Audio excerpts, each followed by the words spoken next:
Hello.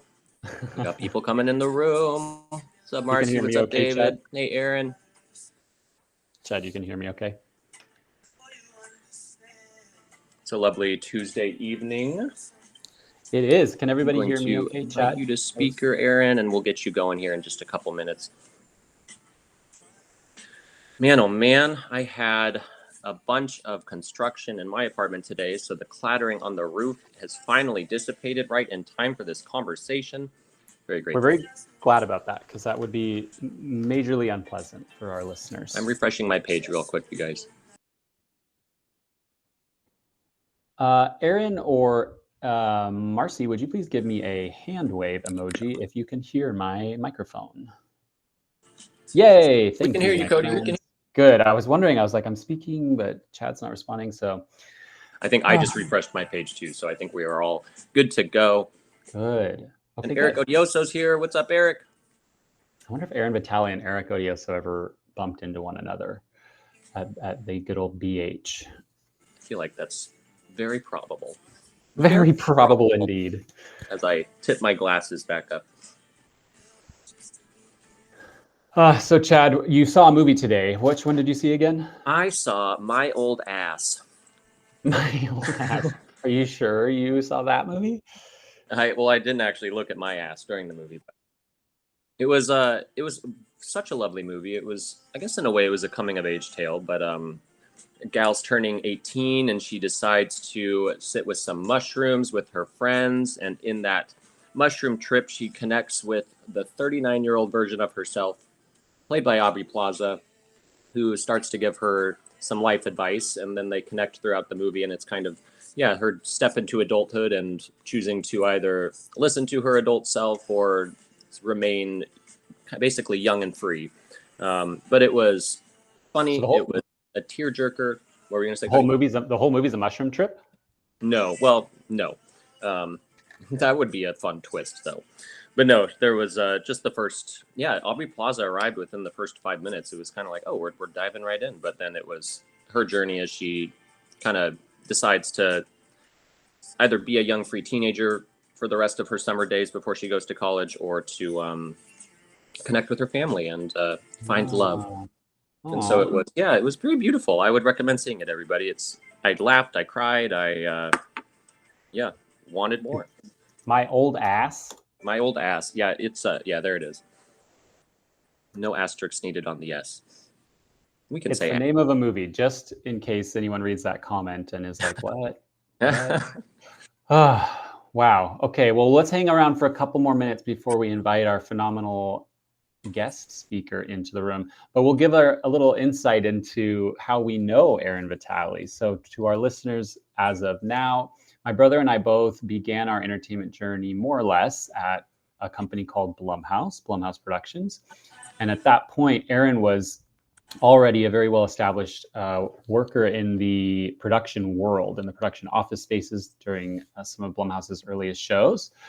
And so we bumped into her, around the building as we were interns. And then my brother, Chad, he shifted into production, working as did you start as an office PA? I started as an office PA on Sinister 2. And that was, oh my gosh. Yeah. I know. I remember seeing the first Sinister in college, and it was at that time, it was a scary movie for me. Like, I think it's still known as one of like the more scarier movies that Blumhouse has put out there. It's so dark, guys.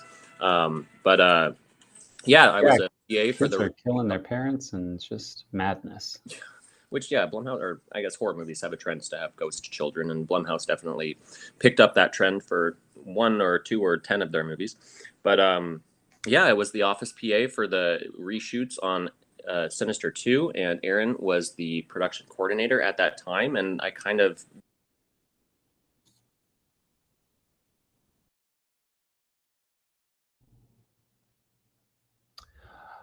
I'm not sure where Chad's voice went, so we'll just, Chad, go ahead and refresh your page if you can hear me. We were in the midst of learning about Chad's initial meetup with our special guest tonight, Aaron Vitale. More or less, Aaron's been around the block and around the world, serving in production offices on independent films, big budget blockbusters, and the latest series on Netflix called Sandman season 2. That was one of her latest gigs, and she's really climbed the production ladder. Hey, Antonia, thanks for the shout out. And so we're going to get Erin in the room here in just a moment. Erin, if you're there, feel free to unmute yourself. Sure. Hello. Hi. Oh my gosh. How are you since we spoke yesterday? Yeah, good. Good. Okay. So right off the bat, I would love to hear how you discovered that you were interested in working in film at all. What kind of started the journey for you? That started in college. I was pre-med. I hit a certain level of math and realized that science was probably not going to work for me. So I switched to film because I had taken a class completely at random and totally fell in love with it. And then after I graduated, I moved to LA and did a lot of Craigslist jobs before I finally met some legitimate filmmakers. A lot of Craigslist jobs, like PA gigs or production assistant gigs for those. Yeah, PA gigs, like random, you've like those on some of those projects you do everything. So like I was doing craft and set dressing and props and all sorts of stuff that wasn't production related. But then when I actually my first like real legit gig was as a cast assistant on this terrible Adam Sandler movie. Well, it wasn't even him, it was just his company called Bucky Larson, Born to Be a Star. Oh, I feel like I've heard of that. Yeah, I definitely haven't seen Just heard of it. Did not watch it. Don't watch it. It's not worth watching. No, it has a 0 or had a 0 on Rotten Tomatoes for like a couple decades. So that's almost an accomplishment, honestly. I know, right? But I met I'm sure you all know James, or lots of you know James Moran, first AD. Yes. And, he started hiring me as a set PA, and then through him I met Blumhouse. Okay. Sheesh. So, yeah.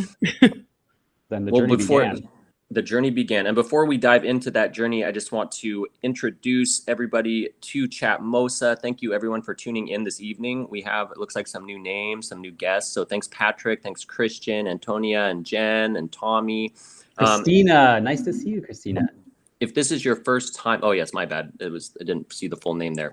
If this is your first time on Chat Mosa, you'll see your little icon there. Above that, you'll see the logo for the episode. That's our nest. We might be posting a link there throughout this hour. If at any point you want to join the conversation, you have that ability. You can ask to be a speaker, and you can type in the chat to ask questions, and we can invite you to be a speaker through that as well. But we're just going to be having this conversation here with Erin, and at any time, if you want clarity or clarification on a question or it's something that we say, please feel free to ask it in the comments or to join the conversation.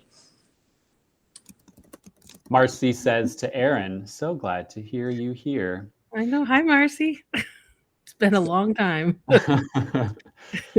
Has been a long time indeed. Yeah. Perfect. So you got your first PA production assistant role at Blumhouse. That's correct.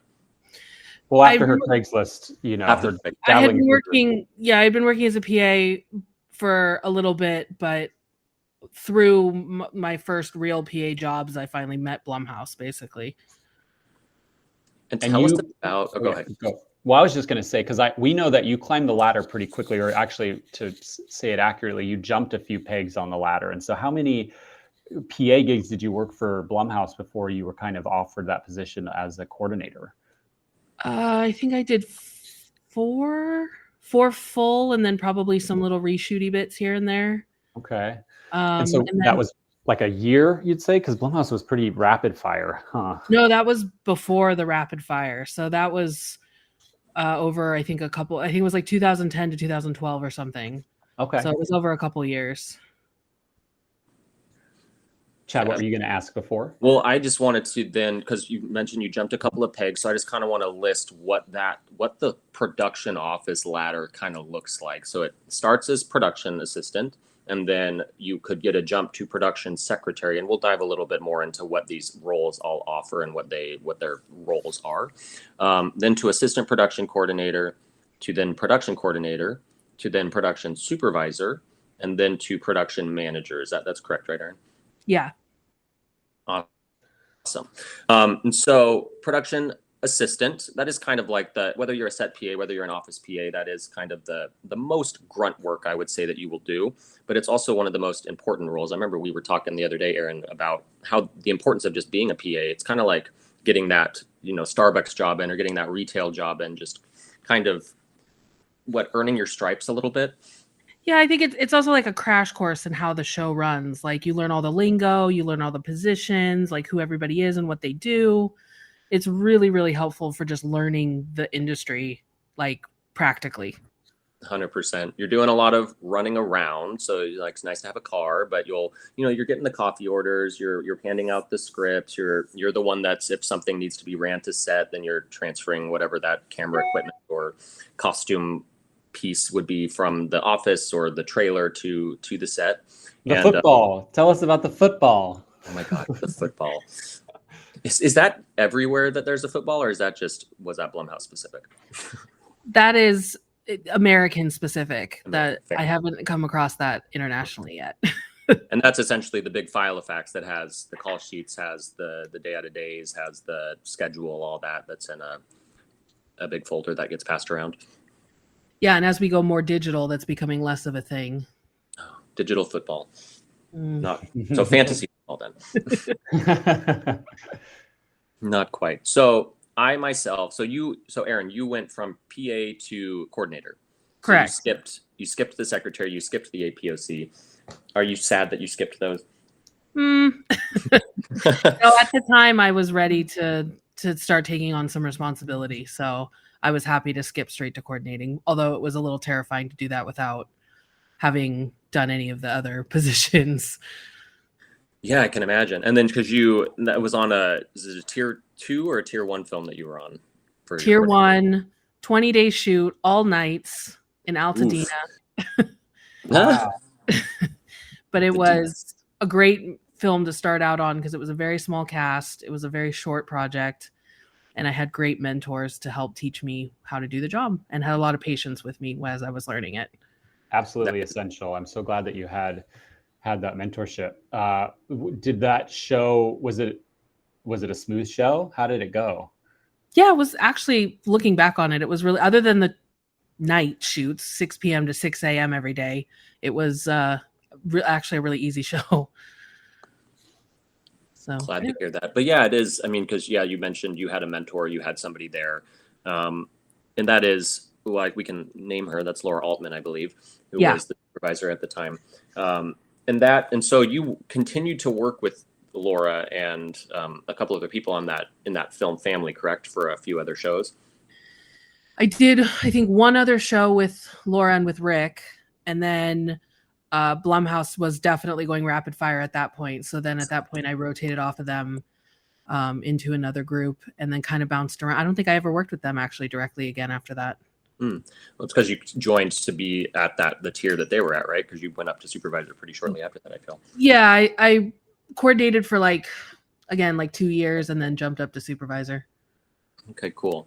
Well, I would love to, because I mean, the role of the secretary, the role of the APOC, they're, comparable in a way. You're handling a lot bigger things, like you're making orders. I mean, I'll let you dive into what your roles were as a coordinator.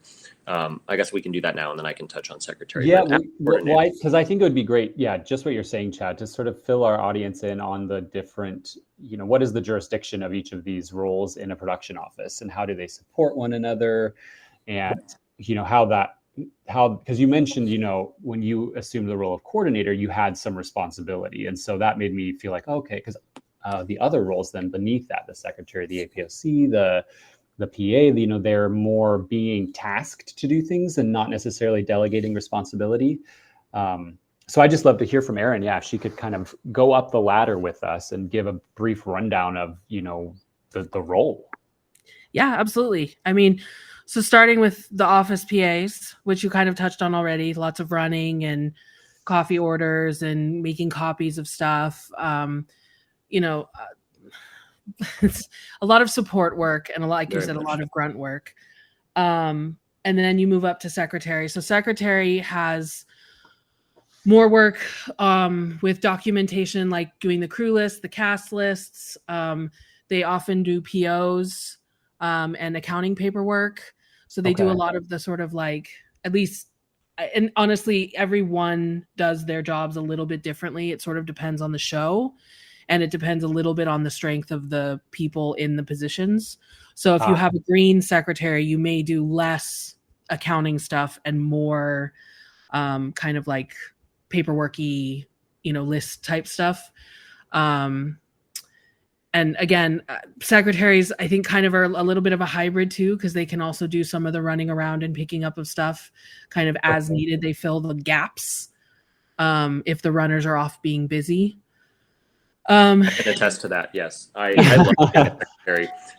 It was, the hours were the same, but I did a few runs here and there, but it was, very, very crew list heavy. I was blessed with Blumhouse, especially like when we had I feel like it's kind of rare to have your production office either be on set or be close to set. And so there were a few productions where I got to be, Blumhouse had a little bus. It was a school bus that was converted into a production office. Bless its heart. I remember we retired the bus after Get Out, and but got to spend many, many hours in there. And it was a cramped space, but we made a home out of it. But anyway, my point being, I was blessed to, as a secretary, get to be close to set. And so I got to grab a little walkie-talkie and roam around, and I got called back when I was needed. And I was, I guess, proficient enough to get the tasks that I needed to do done quickly. And then I had some free time, but I would always get called back. Anyway, lots of lists. I learned Excel and Word so well. I was always the printer guy. So anybody who needed Wi-Fi help or printer help or anything, I would be that person. And and so many insurance certificates. I remember that being just one of the things. Anytime a new location was set up, a location manager would request an insurance certificate, or anytime a new piece of equipment was brought on. So much. Anyway, passing the mic back. Yeah, to this day, I still call the production trailer the production bus. And then people, I forget that it's not actually a bus. In spirit. Very force of habit. But anyway, so then your APOCs. So the way it's been structured for me the last few years, I usually have one APOC who's dedicated to things like travel and visas and like cast related things. And then the other APOC is more like your second in command in the office. So they do some equipment ordering, like walkies, and sometimes they, like deal with, say, like animals in the AHA, for example, the Humane Association. Okay. Answering of the phones. They do some of the mass emails, because sometimes depending on your hours for your show, you'll stagger. So your APOC will maybe come in early and then leave a little early, and your coordinator will come in a little later and stay later. So sometimes that APOC does some of the mass emailing in the morning. Basically anything the coordinator delegates out, the APOC is the one who kind of grabs it and then figures out if they're doing it or handing it over. Okay. They do a lot of, they do tend to have a little bit more responsibility just because they are the person in charge when the coordinator's not there. Got it. Okay. And so then they have delegation ability. Like the secretaries can't really offload responsibility to the PA. It's not really like the buck can keep getting passed. I did every once in a while. I was going to say, in rare instances, they may like, hey, can you grab this if it's something that needs to happen really fast? And there were night shoots for me when they're either the coordinator or the supervisor. Because to your point, Aaron, you would know more, but it's usually, at the end of the night, you trade shifts, or one goes home or one comes in early or later. But night shoots for me specifically, there was just me and the PA in the office. And so it would, if a run needed to happen, then I was kind of, in charge of the empty office while the PA was was running around. Yes. Fun. I love those night shoots. Sometimes they were wonderful. Sometimes they were not. The longer I spend in the business, the less I like them. I preach. Yeah. And so up to coordinator. And so, you've briefly spoke on, and so what's the difference between a coordinator and a supervisor then? So coordinator is kind of your communication hub of the show, and it's it's a difficult position because you have a lot of responsibility to get things out, but you don't have a huge amount of authority because the supervisor has all the authority. So you sort of have to be good at like convincing people to do what you need them to do without having any real like boss ability to tell them to do what you need them to do. So you learn how to be very political, and Totally. and you learn how to play nice when people are being difficult. Um, and A yeah, great skill it's to have. sorry, what? So that's a great skill to have. It's a really good. It's going to come in so handy. Even at my level, it's still really important. Yeah, and Uh, all that time, I'm sure that prepped you then, whether you knew it or not, for your promotions. yeah, I mean, I'm super grateful I spent time in the actual office because understanding how information is communicated and the sort of like steps you need to go through in order to get something out to the world, and it's just having done it myself, I tend to be a little more patient and sympathetic, I think, than some of the other production managers I've worked with who haven't done actual office work Mm, because they just don't understand like how to work synchronize, for example, yes. or which is, if you don't know, a distribution and filing program that we tend to use across the business, I think now.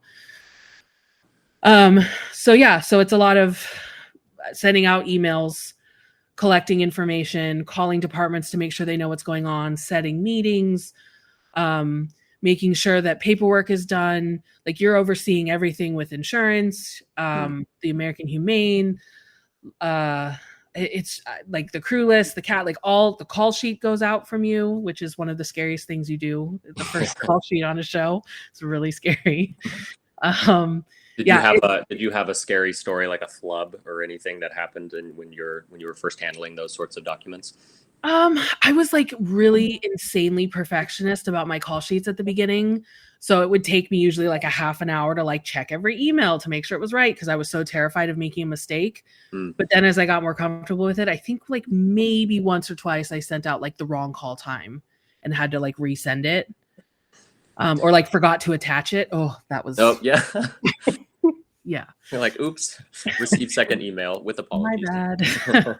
Yeah, it's gotten a lot easier with Synchronize, but back in the day, I used to have to type in every email address into Gmail, and Yeah. Gmail can only send 100 at once, so I'd have to do a second email. Ugh, yeah, I remember that too, because Synchronize came about, was it like 2019, 2018? Maybe a little.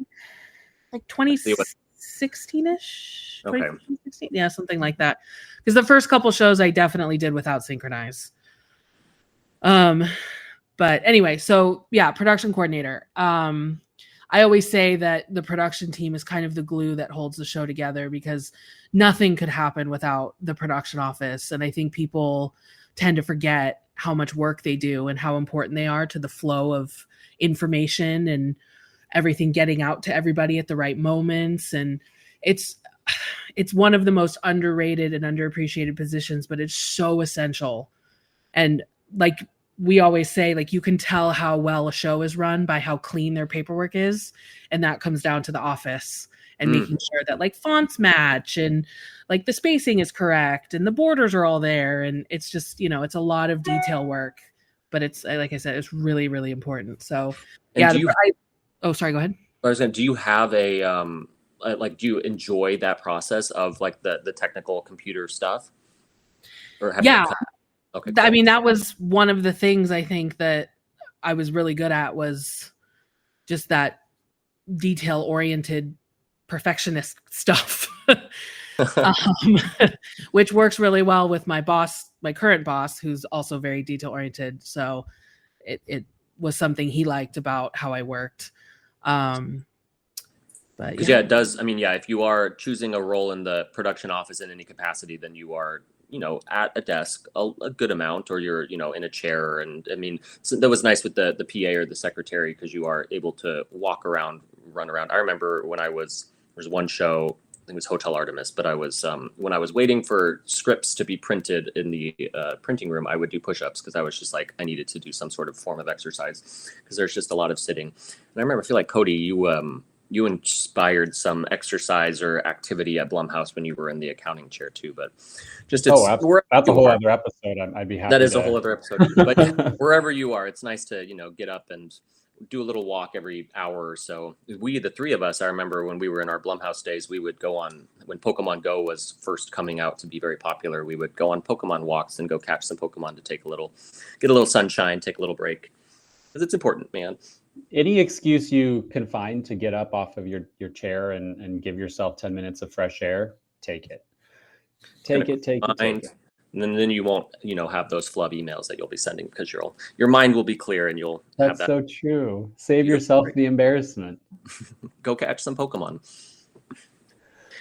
Anyway, back to you, Aaron. So we were at coordinator. We spoke briefly on supervisor, and then you bump up to production manager after that. Is that correct?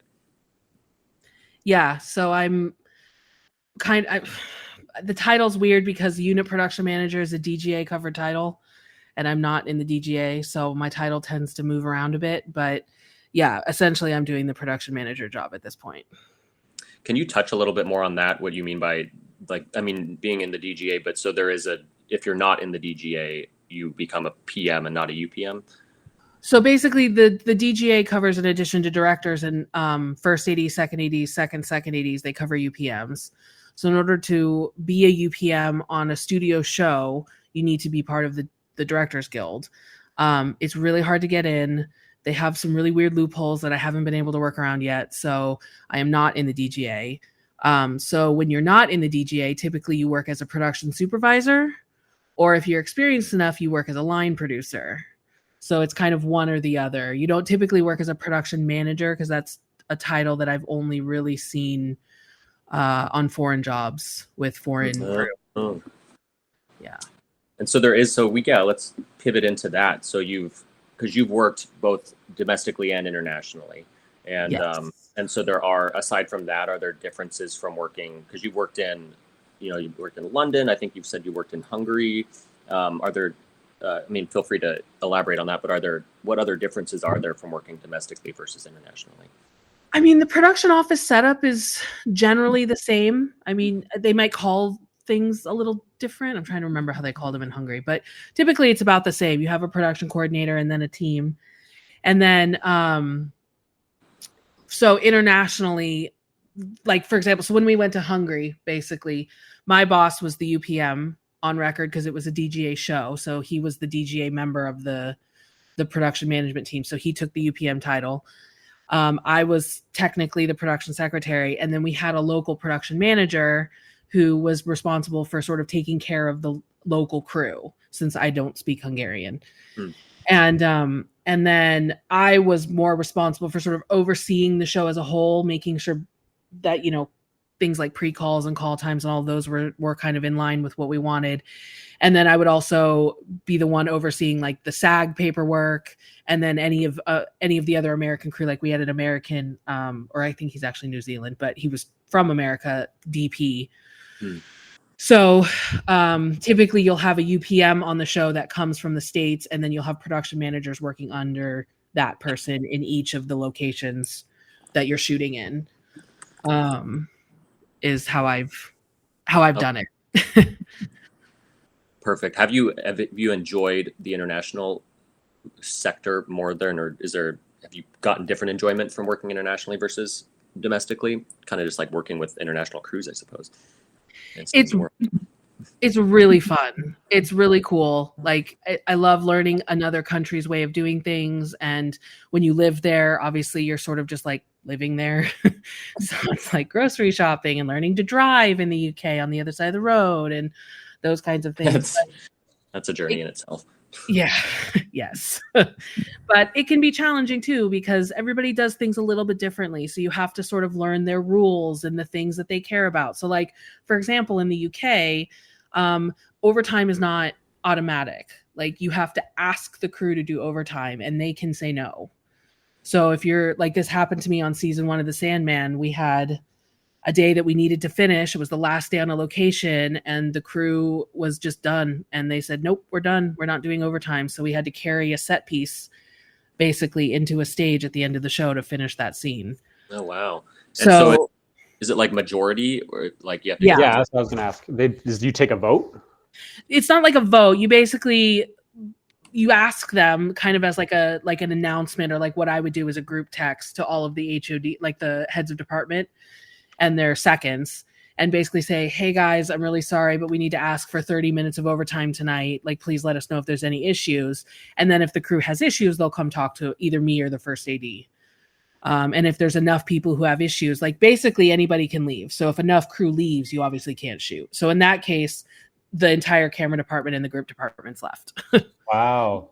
Yeah. And so then you have to call it. You have to call the day. Yeah. So it's so interesting. So is that something you've experienced in multiple international locations, or is that because it's just something, it's speaking to the work-life balance and sort of the culture, and their acceptance of the idea of having a balance? So far, other countries care more about having a work-life balance than the United States do. We talked a little bit about the other day the various options that the first AD has to make the day, as far as how the hours are going to pour forth. And so can you go in? We were talking about your work in London, but I'd love to sort of share that with our audience here, because and kind of contrast that, if you wouldn't mind, with the culture of a set operating in the States, because it's just vastly different. Yeah. So in the States, we do a 12-hour day kind of standard. And then there will typically be pre-calls and overtime sort of wraps time at the end of the day. So it can be a 14-hour day. It can be a 16-hour day. It just sort of depends on obviously whether or not you can actually finish your work in the 12. Okay. So when we're shooting, obviously in the States, we're kind of used to, you go home, you shower, and you go to bed, and then you get up and go back to work, and that's all you do. That's all you have. Yeah. In London, and I think it's similar in other places, but specifically since that was my most recent experience, they basically have three options. They have a standard day, which is an 11-hour day so it's like 10 hours of shoot, 1 hour of lunch. Okay. They have a semi-continuous day, which is a 9.5-hour shoot and a half-hour lunch. And then they have a continuous day, which is a 9-hour shoot with no lunch. It's just a walking lunch. Okay. So you can basically decide which day makes the most sense with the amount of work you have to shoot. And then as long as you've established what that day is going to be on your prelim, you can pretty much call whichever day makes the most sense. And I got to say, I love a 9-hour continuous day. It is the best thing ever. Because you're still getting, the crafty is basically, lunch would just be set up and people would go and grab it when they can. That's kind of what that looks like. Yeah. So typically the caterers send out a menu in the morning that gets sent around to all the crew, and then they put in their orders. And then in the UK, every department has a trainee. So the trainees will go collect the orders. Okay. For everybody. Yeah, that's absolutely ideal, because that day can just fly by then. And, we were kind of joking about the inevitable lull that happens in one's energy when you pause your work, you sit down, you eat, and maybe you eat too much, and you've shifted your entire vibe. And then you're asked to resume and you have half of your day left. It feels like it's an anti-productivity, action. Yeah. We always say we feel like we get the same amount of work done in a 9-hour continuous than we would in a 12, just because you don't hit that after lunch kind of rev up that you need to do again. And then your crew has more energy because they're working less hours and they actually get a decent amount of sleep. And it's amazing. Yeah. And so then would you say, I don't know if you have eyes on the scheduling process, in your role, but I would imagine with that kind of framework, scheduling of days would be different. They would be allocating less pages of a script per day. Is that, compared to, US versus UK, for instance, would you say that's accurate? I would say they schedule similarly. It's sort of, I would say the page count thing is more about TV versus features. You tend to shoot less page count on a feature. Okay. Than you would in TV. So I've only done TV in London, so I'm used to having a little bit of a higher page count there. Okay. But like it's more like if you need to go to a location and you only have one scene to get at that location, then you might schedule a continuous day because you don't have a full day of work, or you have put the potential to be done in a shorter amount of time. Right. Whereas there might be a day where you're like, oh gosh, we've got to get 4 scenes in today. We better schedule a standard day to make sure we have the maximum amount of time we can shoot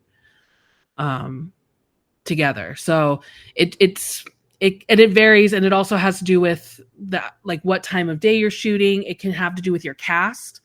So like when you have a SAG actor on set, you kind of can't do a continuous day because they need to break for lunch unless you want to pay a lot of meal penalties. Got it. Fair. So like for us, every time we had our SAG lead on set, we would do a semi-continuous so that everybody had that half-hour break. Okay. That makes sense. So Yeah. there's just a lot more flexibility, it seems. A lot more flexibility. Yeah. It's And then when desirable. when children are involved, does that always make it become an 8-hour day? Is that the rule? It depends on whether your entire day has that kid in it. Oh, true. But we did have some scenes with a minor who was in for the whole day, and basically what we would do is we'd shoot the day however we needed to shoot it, and then we'd bring in a double to be the kid and save the wides basically for the end of the day so that we wouldn't miss anything. Fair, yeah. It's nice to be a double because then you get paid to be the background of somebody. That's how it works, right? Most of the time, because your face isn't in frame. Yeah. Although with visual effects and stuff, I mean, if you're really desperate, you can get your face replaced nowadays, but we try not to do that. We're trying to steer away from AI, right? Yeah. And it's expensive and sometimes doesn't look quite right. So. And yeah, people can pick that apart. They always do. Yeah. Oh yeah, it's noticeable. It's good. It's impressive work, but yeah, it's usually pretty noticeable from my perspective, anyway. And so, Aaron, you mentioned like TV versus film, that your TV days tends to go a little quicker, but is that, or you tend to do more pages on a TV day? Is that because TV is more dialogue based and there's longer talking scenes? It's usually just you have a lot more material to get. You know, if you think about a TV, so Sandman was 12 1-hour episodes. So you have essentially 12 60-page scripts to shoot. So it's usually just trying to cram in as much as you can into a day to try to get it all done. Is there tend to be less, like, I guess not creative freedom, but from the directors or or is it kind of just it's go as opposed to when you can workshop and kind of reset a shot if you need to sort of vibe with the movie, but with that tight schedule with the television show, are they kind of just doing what they need to do and get on to the next shot? Is there less? Yeah, I think you try to prioritize your sort of essential coverage first, just to make sure you have enough to cut the scene together. And then you try to go to your like fun trick shots later. That's not always the case. And, you know, sometimes you get a director who really likes the trick shots and wants to do them first. So you just do it. But also in TV, directors in general have less creative say because there's a showrunner who's responsible for the creative direction of the show. That's true. That's fair. Yeah. And then and so that with television, is there a writer's room as well? I guess for because you've worked on The Sandman, is there another television that you've worked on? I did Looking for Alaska in 2019. Okay. Which was a Hulu show based on a novel by John Green. His first novel, actually. There is a writer's room. It usually happens before I'm on the show. So by the time I'm on the show, the writers have long since been finished. Okay. Yes. Is there a writer on set though, if there ever are like last minute changes or anything? Usually both showrunners I worked for Looking for Alaska and for Sandman, they would do the rewrites themselves because they were both writers. So typically your showrunner is your head writer. Gotcha. Yeah. So he or she will make changes on the fly. Okay. Well, that's good. Yeah. It's important to have. Are you ever, as a coordinator, or I guess now you're a PM, are you on set at all, or are you kind of stuck in the office? No, I'm on set. So, well, I mean, I go back and forth. So typically I work out of the production trailer or the production bus. Mm-hmm. And I'm usually there at the beginning of the day to sort of kick off the day, make sure everything's there that needs to be there, you know, make sure the cast are all there because you know how casts like to be late, just that whole thing. And then usually at the end of the day, if it's starting to get tight and I need to go up for basically overtime approval, I'll head up to set for the last half hour and sort of stand by for the first AD to tell me, yeah, okay, we're going to need 45 minutes of overtime. On some shows, you might say no to that, but on Sandman, it was always just get it done. So there was a rare case where we would say no to overtime. But yeah, so I'm usually there for the whole day, and I'll pop back and forth if there's any issues or stuff. But for the most part, I'm only there at the beginning and end of the day. And then the rest of the time because TV is your prep at the same time that you shoot. So I'd go back to the office and... Because you're prepping the future episodes. Yes. Got it. So it's one big, long, continuous machine. Did you guys know, I mean, you're talking about the sort of approval process for overtime on, in the UK. When you guys were hitting so much overtime, did you find a lot of resistance from the crew on this production, or was it? Season 2, no. Season 2, they were great about working with us because we didn't do a huge amount of overtime. And we worked really hard to make sure that the crew knew that we were trying our best to keep the hours to a minimum. I think the only time that they get resistant to it is if they feel that the production team doesn't respect their time or their work, or they don't like a director, which has happened before. Yeah. So like on a show like that. Yeah, like on season 1, we took over for a production team that left. So the crew had kind of this negativity just because of that situation, which is why we had a hard time with the overtime with them.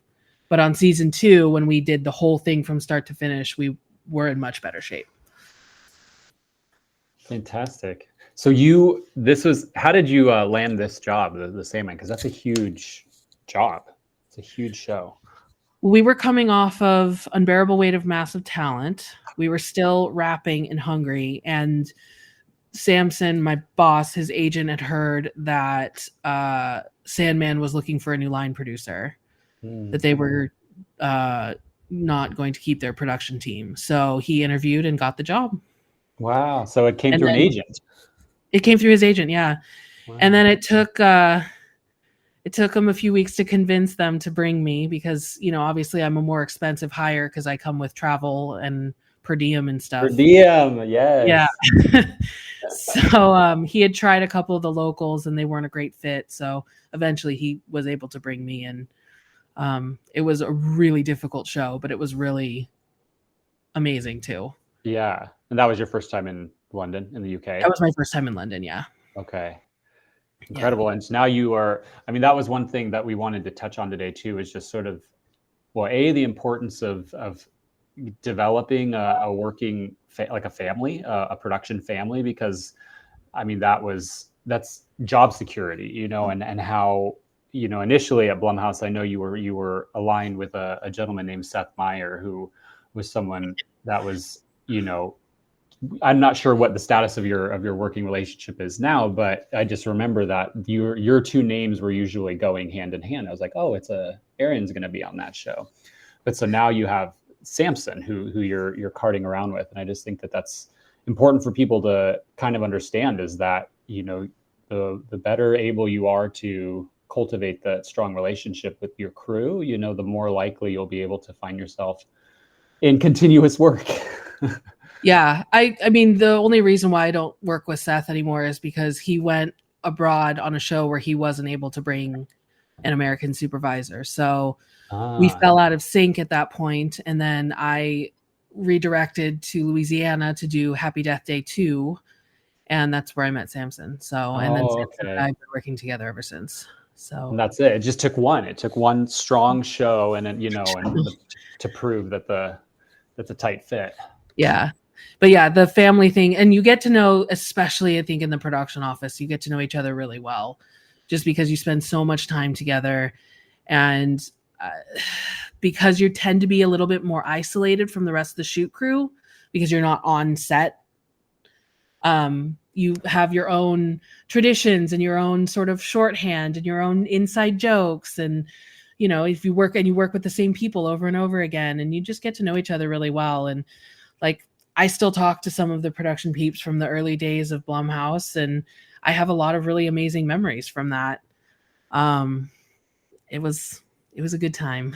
Yeah. You know, yeah, and it is. I mean, the family is there, but you do have to, prove yourself in a way to that you are diligent and you're hardworking and you're able to get the job done, because then they will call you back. Like I still get, a text out of the blue. Well, I mean, we have similar production families from the Blumhouse realm, Aaron, but yeah, every once in a while I'll still get a text like, "Hey, are you available for this gig?" And so I'm so grateful for that. And so if anybody here listening has any interest in the production world, then yeah, you gotta, earn your stripes. But once you do, like you're in that family, and it's a wonderful just community to have, whether you're still across the world or working on different shows, but they're always there for you.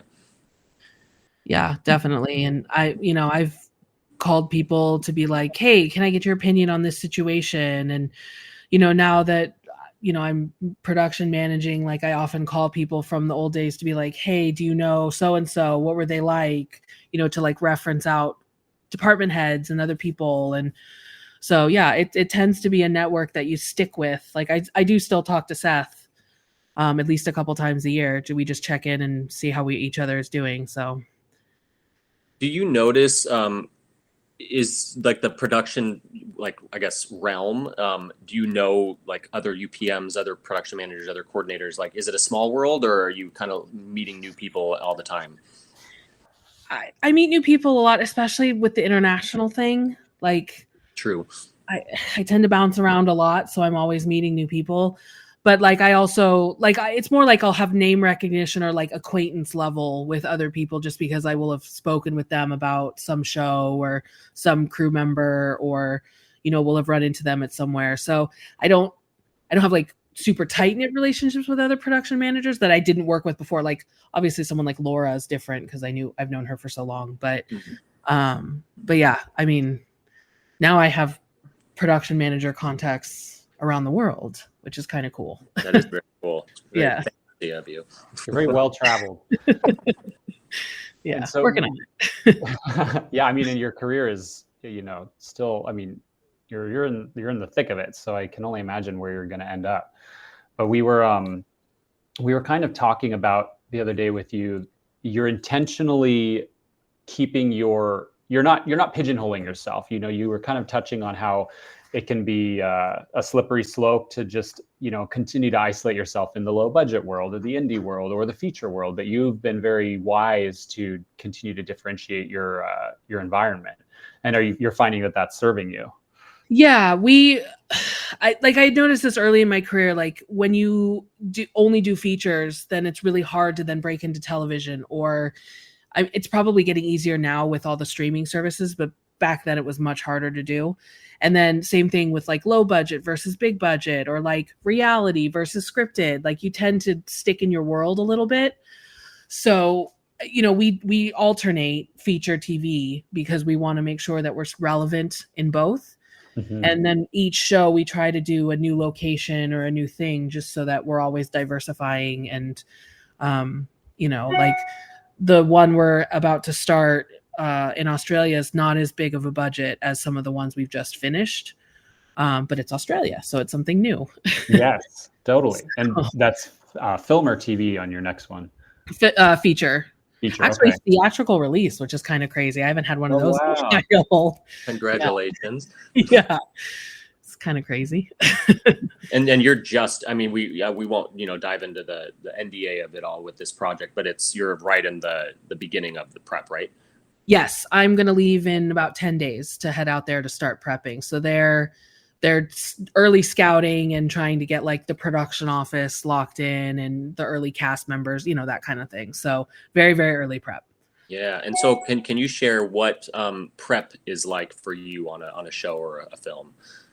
Yeah. So right now in this sort of early prep mode, I'm just meeting with HODs and trying to lock in some of the key crew members, because it's busy in Australia is what we're hearing. So we're trying to make sure we lock in the people that we want so we don't lose them to other shows. So it's just a lot of meetings and getting to know people. And then when I fly out there, it's going to be about getting the production office set up.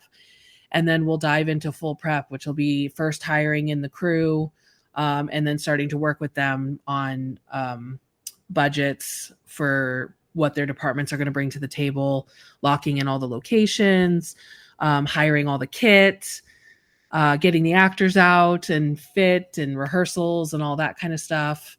So just like all the crazy and it's going to be a very short prep. So it's going to be very busy.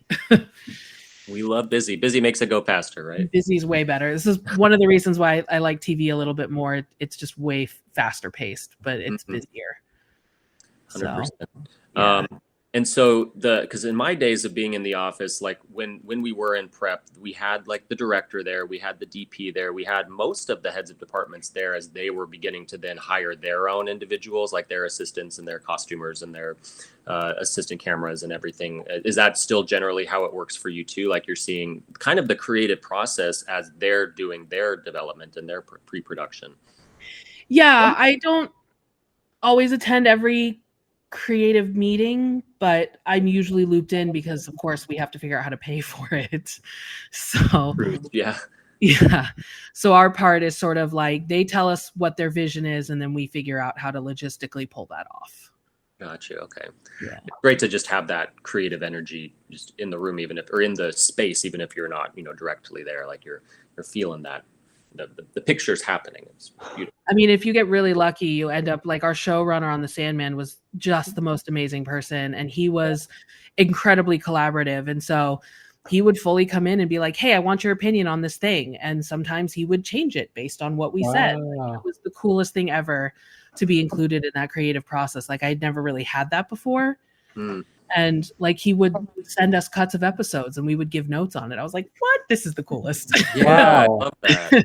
Yeah, it was really cool. So I'm super grateful that he included me because I'd never seen the creative process that close before. Wow. Yeah, I hope I hope that was just the beginning for you.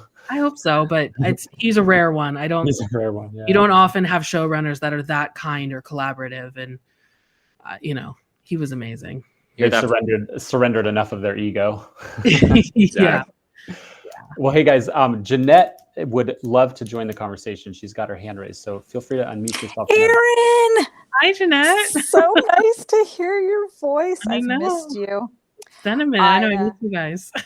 I know. I'm in Vancouver, so it was like globetrotting all over. But I just wanted to tell you, when I first shot in Australia, I didn't understand the rules for the tea time.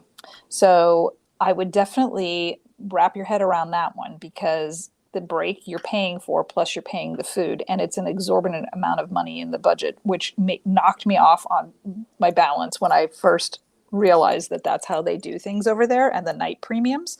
So it's a whole learning curve. It's really fun, and I've got plenty of friends over there. So if you need anything, please reach out and let me know. Yeah.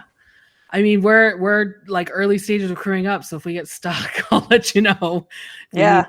But yeah, we got our caterer quote, and he had a nice number for tea time. And I was like, I was like, what? Yeah. But thank God whoever did the preliminary budget on the show put that in. So we're actually budgetarily ready for it. Yeah. Yeah. So that's like a cultural, 30-minute break. It is. Time. Oh. Yeah. Mm-hmm. I kind of love that. I mean, and again, that's just, in a way, it's just an addition to work-life balance. Like, treat your crew to a little break with some tea and sandwiches. Yeah. It's literally tea and sandwiches, or is that just what they call it? And you get like junk no, food? it's like from the menus, it's like it'll be like a hot snack plus coffee. They've definitely improved these over the years. It's not like it was back in the day. Yeah, so it's basically like craft. It's a 30-minute lunch, like a 30-minute break. Like that's just what it is. Mandatory 30-minute. I haven't read the rules yet on that one. I saw something in it, but I don't remember how long it was. Something I'm going to have to get up to speed with when I get there. Yeah. Well, I will say some of the best, just funnest random experiences on set was when either production or sometimes the director, head of department or an actor would even hire a food truck that would come and treat, to the crew with tacos or coffee late at night. And that is always just, a very unexpected treat and, but always very welcome because it just brings that camaraderie together a little bit more. Food does that. It's very important. It's one place we never try to skimp on is on the food. And craft service is another just like unknown or just underappreciated department in the whole of it all.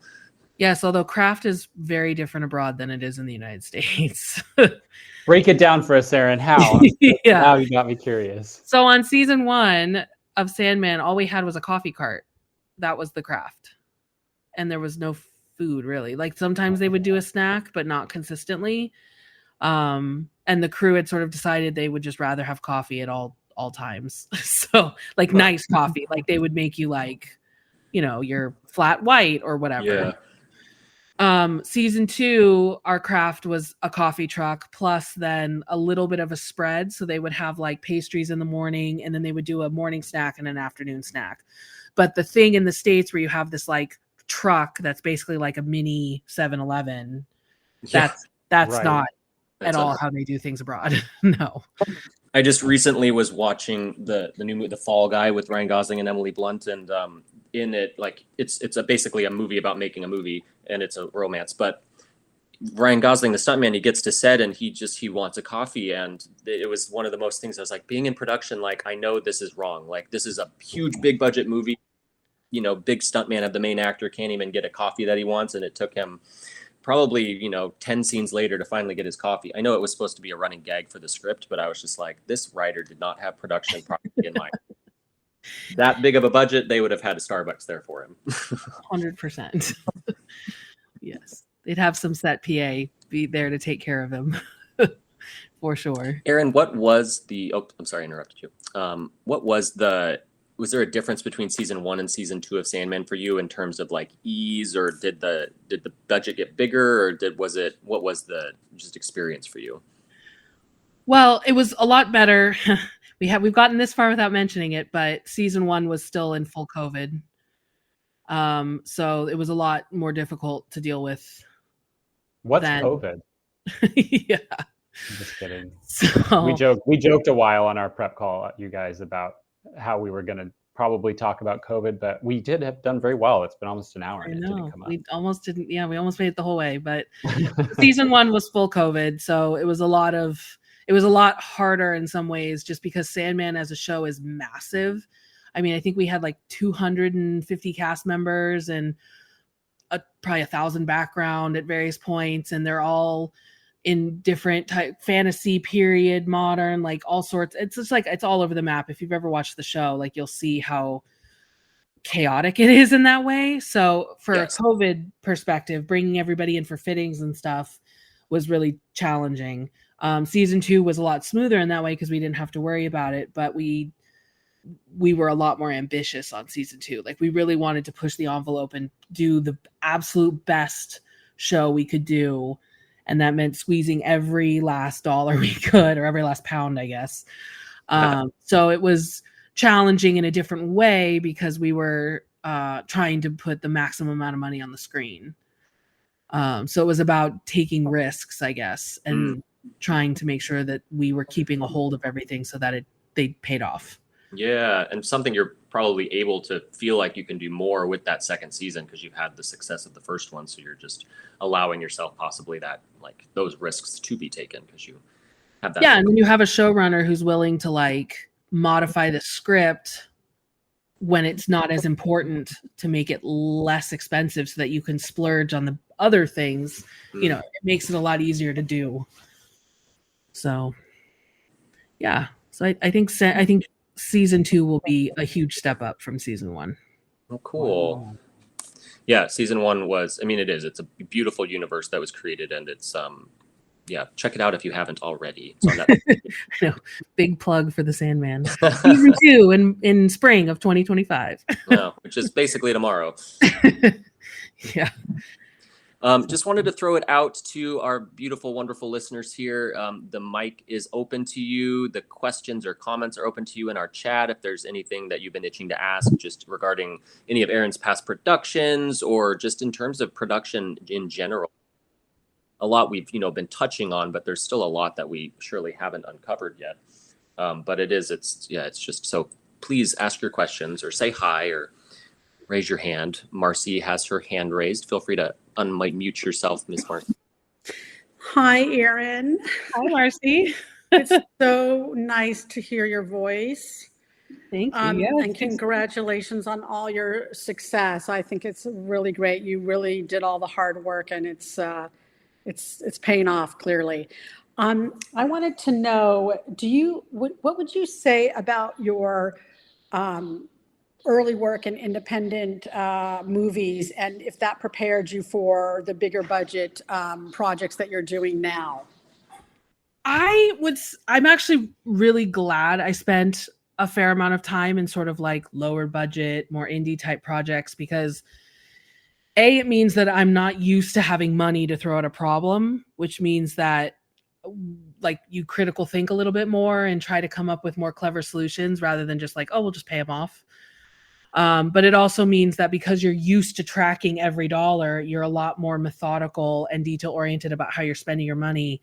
And I've noticed how wasteful it is on bigger budget shows, just because if you don't have that experience of having worked in lower budget, like you're not as worried about spending a couple thousand here or there. But on low budget, like that's a lot of money. So, like I still, on the big budget shows, I look at every time card and check everybody's hours to make sure they're accurate, because I don't want to waste the money, So I'm very grateful for the indie world, honestly. Does Netflix cut you a check for all the money you save them? No. I wish, but no. But in theory, they do they could put that into the budget for the next season. Is that in a way how it might work? Like if you're showing that, like, okay, our budget, we like made all the marks, we didn't go over budget because you did your work. Does that then help with like next season? It actually sometimes can hurt you. Like if you come in too far under budget, then you get less money the next season because you've proven that you can do it for less money. But I think where we landed on season 2 was sort of in the right spot. We were under budget, but not that much, but enough that we could throw a little bit of money into visual effects to help them cover some of their gaps. Because, visual effects always grows when you're like, oh, we'll have VFX deal with it. That happens a lot. Totally, yeah. So I think it's more proving to a studio that you can do that. And that's where the payoff is that they'll then trust you on the next one.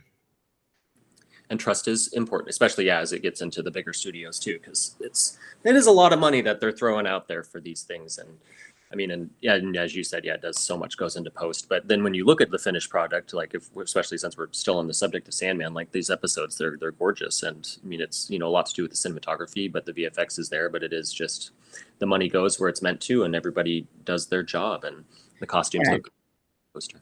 And you never want to get to the end of a show and have money left over and realize that you could have afforded to do something that you had said no to. Like the goal is to try to maximize the best possible version of the project within the means. So it's finding that balance, which is difficult. Yeah, 100%. Yeah. One more. Yeah, Marcy, do you want to come on in? Sorry, I'm not trying to hog the mic. No.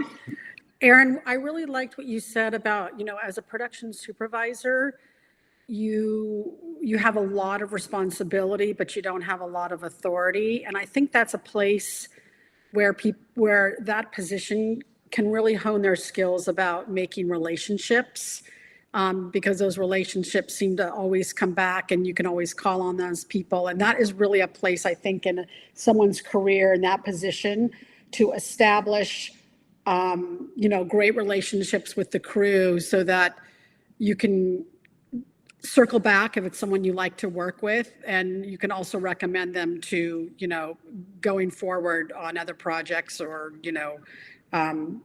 it's always good business for repeat hires.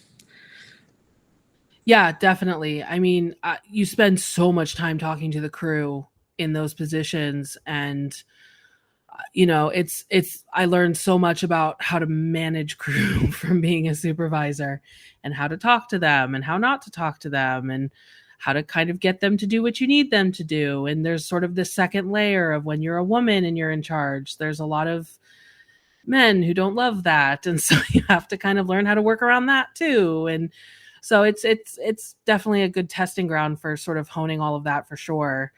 And and you meet some amazing people, like some really solid, amazing crew members that you hope to work with again and again and again. There's a lot of good crew out there. I think that that's a really good point that you bring up.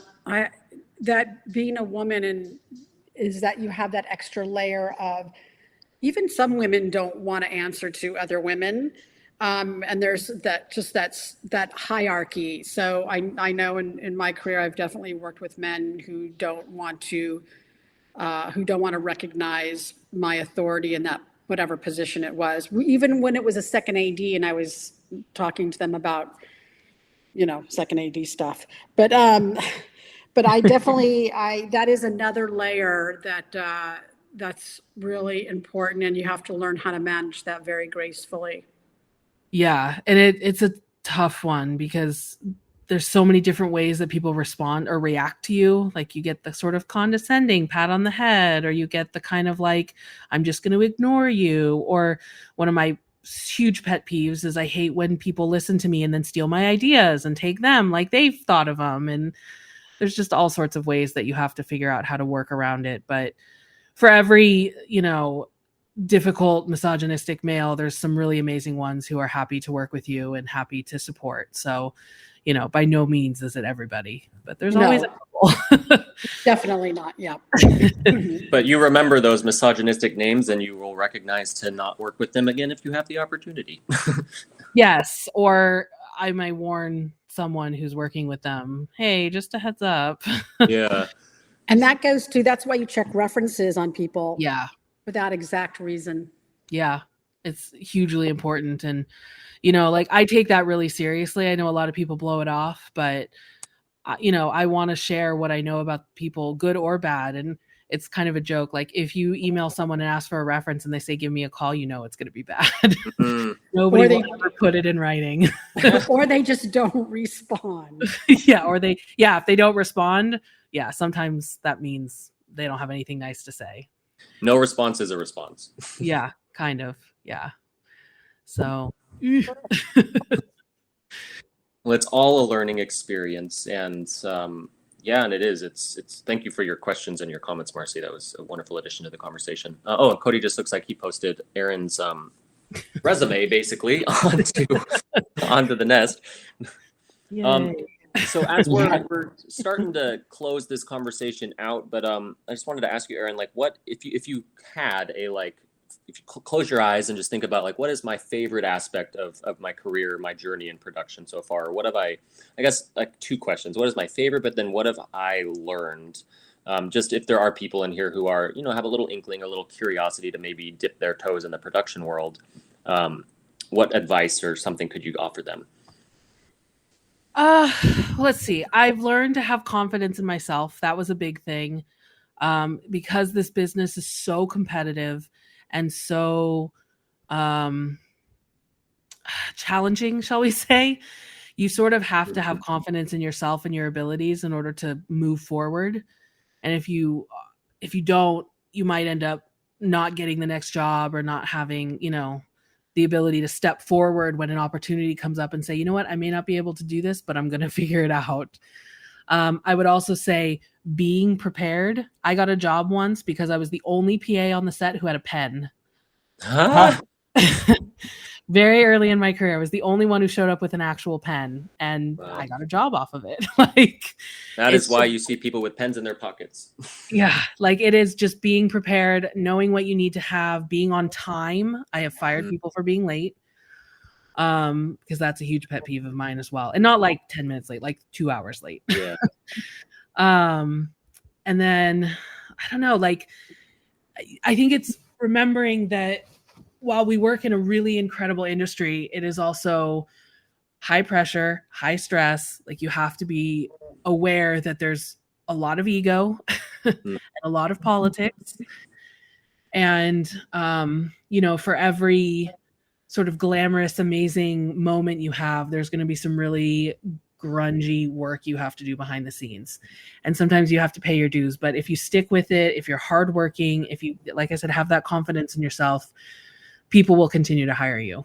Like that's, for me, it's like, if you're eager to learn and you're hardworking, you're in it for me. So, And then I would say my favorite thing, I still like seeing my credit on the screen. I'll never Yeah. do that. And you got to wait till like the end of the credits too, or at least like 2/3 the way through. Well, I think for the first time ever, I think Sandman, I will not be at the end. You get I will- you get your own card. I get my own card. Yes, Queen. Yeah. Yes. That. I mean, it's still a main on end because Sandman doesn't have front credits, but it'll be cool. That's very cool. And Yeah. just to, like, speak further to you, the confidence of it all. Like, I've worked with you several times, and you always have been extremely confident. You've been extremely hardworking. You haven't, literally been the first one and last one out, but that's been your attitude and your mindset the whole time, because you know that like your respect and dedication to the craft it's bleeding from you. So I'm very proud and impressed with you, and I've always enjoyed working with you, and so I'm just continuously excited for where your career is taking you, because wherever it's taking you, you've earned it 1,000%. Thank you. I appreciate that. It's been an amazing journey, and I've met so many amazing people. And not every moment has been great, but there've been way more good ones than bad ones. Yeah, and we tend to remember what is our soul will, or our conscious mind will keep those pleasant memories in the forefront, or is it the opposite? Do we remember the bad times more, so we will learn to not do those again? I mean, the bad ones, you just figure out how to tell them so they're funny stories. That's what I do. Yeah. Transmute into laughter. Perfect. Yes. Takes a minute to get the funny, but once it's funny, it's funny. As is life. I know everything you were just saying too is kind of like a mirror to just the experience of life. Like, you'll have the good times, you'll have the bad times, work through it, be tough, be strong, and you'll get on to your next fun adventure. And laugh. And laugh. And laugh. Yeah. And just, the other thing I would say is, don't be afraid if there's also a lot of sketchy people in our business. Don't be afraid to walk away if someone asks you to do something not appropriate. And by not appropriate, I mean like unsafe, not legal, like that whole thing. Like, you find the people who are going to do the work honestly and well, and then you stick with them. Well said. And there are always those people, because it's, there's a bunch of people that love movies, and that's all that they do, so they think they joined the industry because they love movies, but then they don't know what to do once they're there. But then there's the people that love movies and know what they're doing. Yes. Well, beautiful. Well, thank you, Antonia, for saying that. Antonia, thanks you, Erin, for your Thank you. I appreciate that. And so if there is any last minute questions or comments from our audience, happy to take them now. Otherwise, I think I have shared what I would love to share already. Just more gratitude for Erin, and gratitude for the guests who've shown up today. And Cody, any last words for you or from you? I mean, I think your final words to Erin were so sweet and accurate, and I don't have anything else to add. You're just you've always been an angel, Erin. So we're super grateful that you showed up to voice your experience and to inform our audience a little bit more about the inner workings of a production office and sort of the variability of what that office structure and looks like, in the US versus across the sea. So we're just stoked. We're stoked to have you. We'd love to have you back one of these days, because your voice is very much resonating with our audience. I can tell. Yeah. I mean, I got 6 months in Australia, and then I'll be back. So well, that sounds like a great time to have another download from you. You'll have a whole other show to share with us. Yeah, then you can talk about it once it's over. After that, I'll be able to talk about it. It's fun to keep it a mystery, though, right? For now. Yeah. I mean, technically it's out there, but I can't break my NDA. No, please don't. Not for us. Well, thank you so much, Erin Vitale, and thank you for everyone who has participated, even just by listening. You're very welcome, Antonia. Stay tuned. We'll send you guys an email if you joined for our next episode, which will be next week. We'll be talking to the Maryland Film Commission. Quite a little bit of a pivot from where we're at today, but still be very enlightening. Otherwise, we'll leave the room open if anybody wants to continue chatting with your fellow Chatmosa family. But stay safe, stay well, and we'll talk to you soon. Thank you, Erin. Thank you, Chad and Cody. Yeah, thank you guys for having me. It was lots of fun. Yes, thank you. And thank you, Kruvi, for hosting this conversation. We'll see you next week. Awesome. Thanks, guys. Bye. Bye. Bye.